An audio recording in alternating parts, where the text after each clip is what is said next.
Hi, welcome to the sixth and final part of my vlog. Um, this episode discusses that sounds quite grand. Um, Food, population, and anything else. Food is quite straightforward. Some food is really carbon intensive to produce, and some isn't. So try to eat a bit less of the carbon intensive stuff.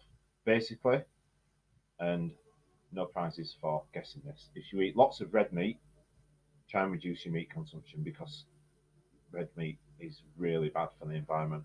Farming cows produces ridiculous amounts of greenhouse gases, predominantly due to the amount of methane the cows emit whilst they are growing, um, but also due to the amount of land that is used to grow food for the cows and the amount of fertilizer that has to be produced in order to facilitate that growth. Pork and lamb are slightly better than cows. Poultry is much better. Fish is really good, and vegetables, for obvious reasons, are great. As a starter, if you eat red meat every day, try and have one day a week where you don't eat red meat. Um, Maybe try and be a little bit more inventive with your shopping and your cooking, and you never know, it might even be fun. Population growth is a controversial subject. I've tried really hard not to preach during my vlogs, and also tried not to put forward my opinion on things. However, on the subject of population, I'm going to make an exception. There are too many people on the planet. We don't have enough resources to provide for what we already have without spoiling the world for the generations that follow us.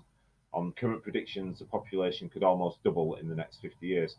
If this happens, it'll render anything we do to reduce our emissions almost inconsequential.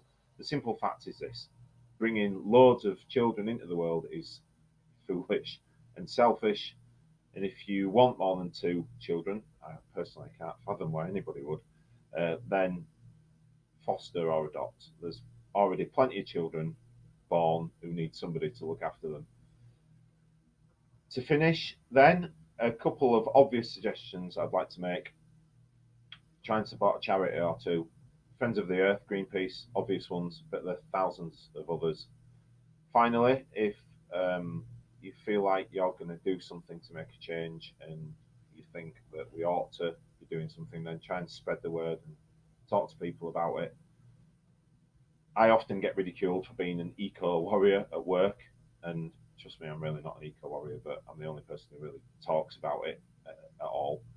But I do end up having quite lively discussions with colleagues and friends, and maybe it doesn't do anything or change anyone's mind, but maybe 1 in 10 people might think, yeah, it's actually got a point. I'm going to look into this a bit, and they might do something to improve things.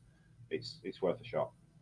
So I hope that you have enjoyed or endured my vlogs. They are obviously ripe for criticism. They're not particularly well researched, but hopefully you'll have received them in the spirit in which they were intended. If you want to get in touch, feel free to message me. Here's my email address for anybody who wants to drop me a line. Again,